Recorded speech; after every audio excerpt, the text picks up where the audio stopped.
Welcome to this Bettis training video. In this training video, you will see how to change the spring set of a Bettis RPX series actuator.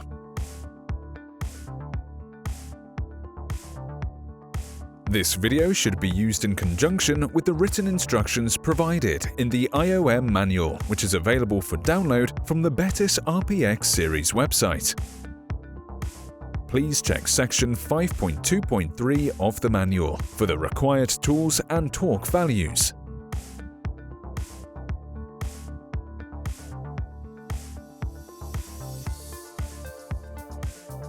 Check that the end cap is free and without spring load before removing the screws completely.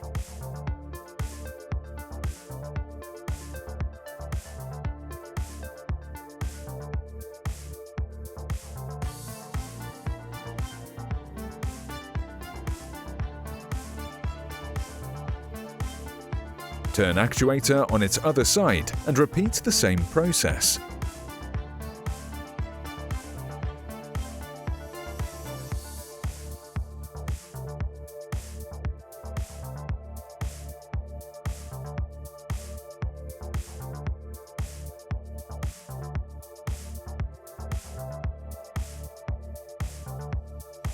Place the required number of spring cartridges or springs and reattach the end cap.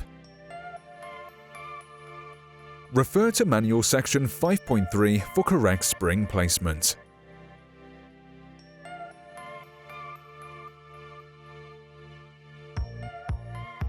Turn actuator on its other side and repeat the same process.